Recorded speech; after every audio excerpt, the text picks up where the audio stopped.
అందరికీ నమస్తే. Welcome to TR TV. నేను మీ తిరుపతి. తెలంగాణ మాజీ ముఖ్యమంత్రి బీఆర్ఎస్ పార్టీ అధినేత కల్వకుంట్ల చంద్రశేఖరరావు గారు బీఆర్ఎస్ పార్టీ లీడర్లతో ఈరోజు కేసీఆర్ ఫోన్లో మాట్లాడిండట. దాదాపు చాలామంది లీడర్లతో కేసీఆర్ ఫోన్లో మాట్లాడిండట. కొంతమంది లీడర్లను ఎర్రపల్లి ఫామ్ హౌస్కు పిలిచిండట. ఫామ్ హౌస్లో కేసీఆర్ మాట్లాడేటటువంటి కార్యక్రమం చేసిండట. అట్లనే కేటీఆర్ కూడా కేసీఆర్ కొన్ని బాధ్యతలు అప్పగించిండు. కేటీఆర్ కూడా చెప్పిండట కొంతమంది లీడర్లతోటి డిస్కస్ చేయమని చెప్పి. హైదరాబాద్లో ఉన్నటువంటి బీఆర్ఎస్ పార్టీ ఎమ్మెల్యేలతో బీఆర్ఎస్ పార్టీ లీడర్లతో కేటీఆర్ మాట్లాడిండట. కేసీఆర్ మాత్రం రూరల్లో ఉన్నటువంటి లీడర్లతో డిస్కస్ చేసేటటువంటి కార్యక్రమం చేసిందట. దాదాపు కేసీఆర్ సుమారు 4.5 గంటల సేపు బీఆర్ఎస్ పార్టీ లీడర్లతో డిస్కస్ చేసిండు. డిస్కషన్తో పాటు బీఆర్ఎస్ పార్టీ లీడర్లతో ఫోన్లో మాట్లాడిండట. ఫోన్ కాల్లో కూడా చెప్పిండట కేసీఆర్. అసలు ఏం మాట్లాడిన ఏం కథ అనేది వీడియోలో పిన్ టు పిన్ మనం డిస్కస్ చేసేటటువంటి కార్యక్రమం చేద్దాం. ఓ దిక్కు తెలంగాణ రాష్ట్ర ముఖ్యమంత్రి రేవంత్ రెడ్డి ఒక సీక్రెట్ సర్వే చేయించిండు. ఆ సీక్రెట్ సర్వేలో రేవంత్ రెడ్డికి తెలంగాణలో ఉన్నటువంటి రాష్ట్ర రాజకీయాలు మొత్తం అర్థమైపోయినాయి.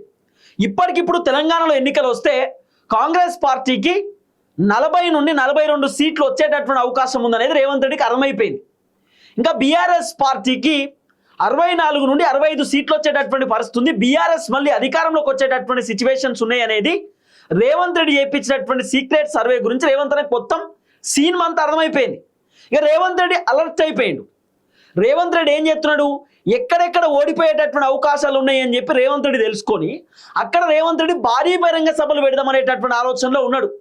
లేకపోతే రేవంత్ రెడ్డి నేరుగా పర్యటన చేద్దామనేటటువంటి ఆలోచనలో ఉన్నాడు. ఆ కాన్స్టిట్యున్సీలలో తిరగాలి, ఆ కాన్స్టిట్యున్సీలలో డైరెక్ట్ జనాలతోటే మాట్లాడాలి, జనాల సమస్యలు తెలుసుకోవాలి, గ్రౌండ్లో తిరగాలనేది రేవంత్ రెడ్డి ప్లానింగ్, రేవంత్ రెడ్డి వర్షన్.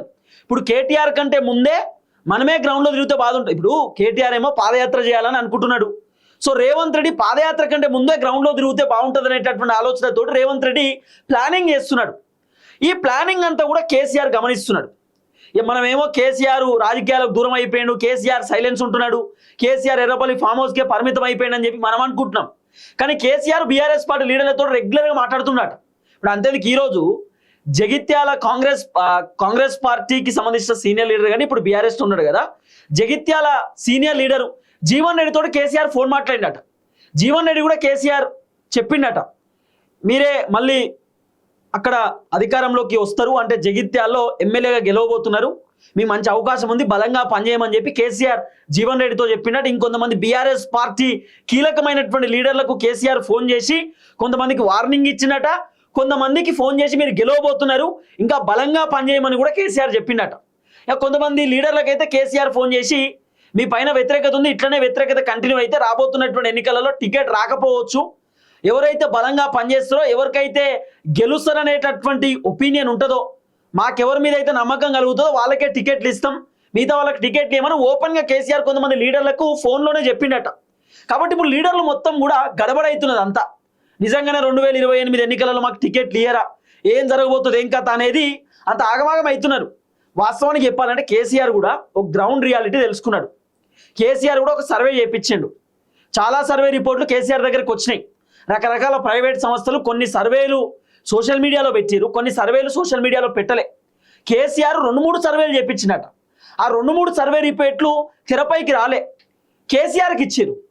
ఒక సర్వే మాత్రం సిప్యాక్ సర్వే అని చెప్పి ఒక మూడ్ ఆఫ్ తెలంగాణ సర్వే ఒకటి మాత్రమే సోషల్ మీడియాలో బాగా వైరల్ అయింది. మరి అది కేసీఆర్ చేయించిండా రేవంత్ రెడ్డి చేయించిండా వాళ్ళే సొంతంగా చేసిరో తెలియదు, కానీ ఆ సర్వే రిపోర్ట్ బయటకు వచ్చింది. సో కాంగ్రెస్కి 23 అని, బీఆర్ఎస్కి 84 అని, 6, 7 బీజేపీ అని, 7 ఎంఐఎం అని ఇట్లా రకరకాల రిపోర్ట్ తెరపైకి తీసుకొచ్చారు. కేసీఆర్ 2-3 సర్వే రిపోర్ట్లు చేయించాడు. మొత్తం 119 నియోజకవర్గాలలో పరిస్థితి ఎట్లున్నది, మరి రూరల్ ప్రాంతాలలో 2023 ఎన్నికలలో బీఆర్ఎస్ ఓడిపోయింది, మళ్ళీ ఓడిపోతుందా గెలుతుందా, ఇప్పటికిప్పుడు తెలంగాణలో ఎన్నికలు వస్తే బీఆర్ఎస్ పరిస్థితి ఏందనేది కొంత కేసీఆర్ సర్వే చేయించే కార్యక్రమం చేస్తే, కేసీఆర్ చేయించినటువంటి సర్వేలో ఇప్పటికిప్పుడు తెలంగాణ రాష్ట్రంలో ఎన్నికలు వస్తే దాదాపు 65 సీట్ల నుండి 70 సీట్లతోటి బీఆర్ఎస్ పార్టీ అధికారంలోకి వచ్చే అవకాశం ఉందని చెప్పి కేసీఆర్కు చాలామంది సర్వే చేసేటటువంటి సర్వేలు చెప్పిరట. సర్వే రిపోర్ట్లన్నీ కేసీఆర్ పాజిటివ్గా వచ్చినాయి. అట్లని కాంగ్రెస్ పార్టీని తక్కువ చేయడానికి లేదు, కాంగ్రెస్ పార్టీకి 30-35 సీట్లు 40 సీట్లు వచ్చిన ఆశ్చర్యపోవాల్సిన అవసరం లేదు, 45 సీట్లు వచ్చిన ఆశ్చర్యపోవాల్సిన అవసరం లేదని కూడా కొంతమంది కేసీఆర్ దృష్టికి తీసుకుపోయారట. ఇంకొంతమంది అయితే ఏకంగా మళ్ళా కాంగ్రెస్ అధికారంలోకి వచ్చిన ఆశ్చర్యపోవాల్సిన అవసరం లేదని కూడా కేసీఆర్ దృష్టికి కొంతమంది తీసుకుపోయారు.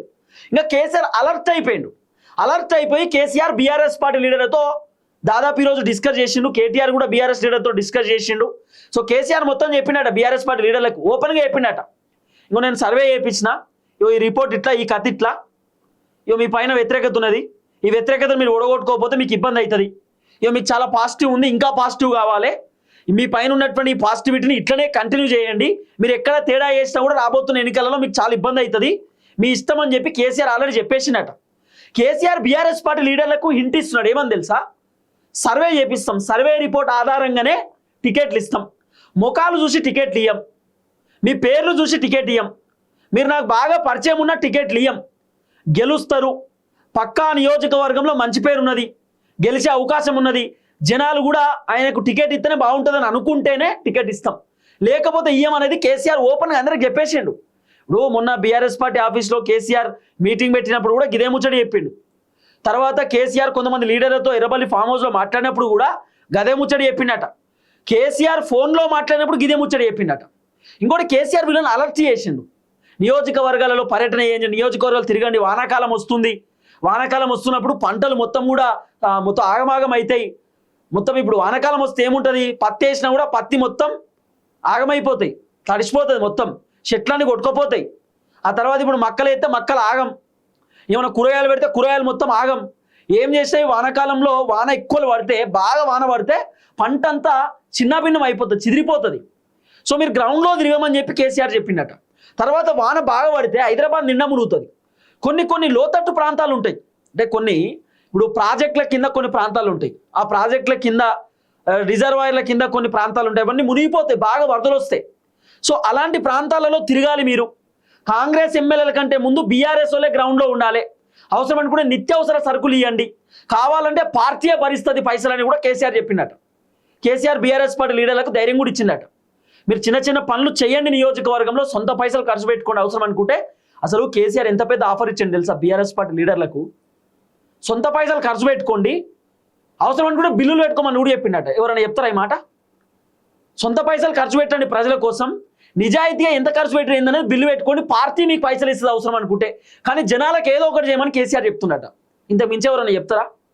కేసీఆర్ కాబట్టి చెప్తున్నాడు, వేరేటోళ్ళు అయితే ఎవరు చెప్పరు. ఇట్లా ఏ పార్టీ అధ్యక్షుడు అట్లా చెప్పరు, మా పార్టీ మీకు ఇస్తారు డబ్బులు అని. సో కాబట్టి ఇప్పుడు బీఆర్ఎస్ పార్టీ లీడర్లు గ్రౌండ్లో తిరగాలి, ఎందుకంటే రేవంత్ రెడ్డి గ్రౌండ్ తయారు చేస్తున్నాడు, గ్రౌండ్లో తిరగడానికి సిద్ధమవుతున్నాడు. అంతకంటే ముందు ఇప్పుడు బీఆర్ఎస్ వాళ్ళు తిరగాలి, లేకపోతే ఇబ్బంది అవుతుంది. బీఆర్ఎస్ పార్టీ పొద్దుగానే లేతే సోషల్ మీడియా నమ్ముకున్నారు.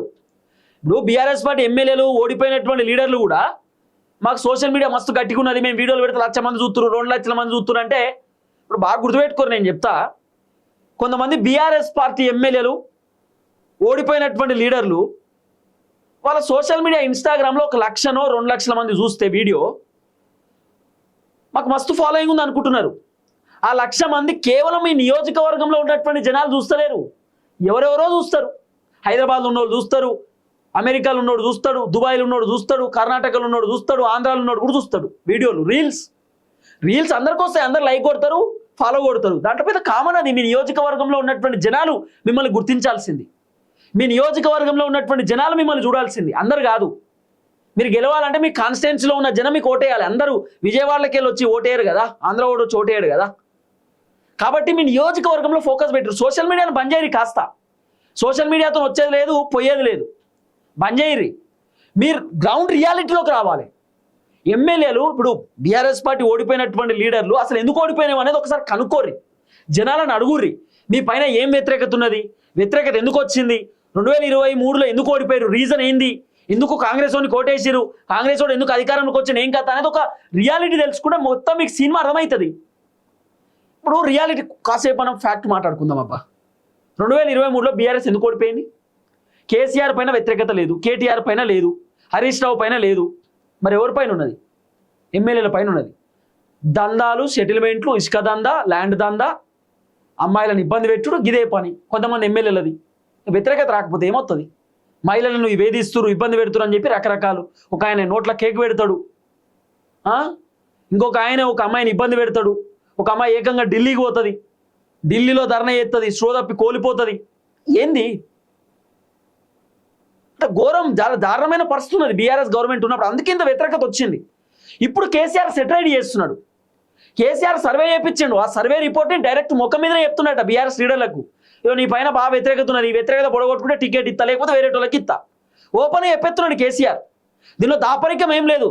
అరే 2023లోనే కేసీఆర్ అసలు చాలా మోసపోయిండు. కేసీఆర్ ఏమనుకుంటు వాస్తవానికంటే 2018లో వీళ్ళు గెలిచిరు కదా, మళ్ళీ టికెట్ ఇస్తే వీళ్ళు గెలుస్తారు, వీళ్ళు గుర్తింపున్నటువంటి లీడర్లే కదా, జనాలు కూడా మళ్ళీ వీళ్ళకే టికెట్ ఇస్తే మా ఎమ్మెల్యేనే మళ్ళీ గెలిపిద్దాం, ఈ ఎమ్మెల్యేకి అవకాశం ఇద్దాం అనుకుంటారు. మళ్ళీ కొత్తోని ఎందుకు చూస్తారులే, పాతోనికే ఓటేస్తారని కేసీఆర్ అనుకున్నాడు. సీన్ కార్డ్ చేస్తే జనాలు ఉల్టా తిరిగిరు. జనాలు గట్టిగానే కేసీఆర్ టైట్ ఇచ్చారు. కాబట్టి కొంత బీఆర్ఎస్ పార్టీకి ఇబ్బంది అయింది, బీఆర్ఎస్ పార్టీ కొంత ఇబ్బందికరంగా మారింది. కాబట్టి ఈసారి కేసీఆర్ ప్రీ ప్లాన్తో ముందుకు పోతున్నాడు. లీడర్లకు ప్రీ ప్లానింగ్ చెప్తున్నాడు మొత్తం.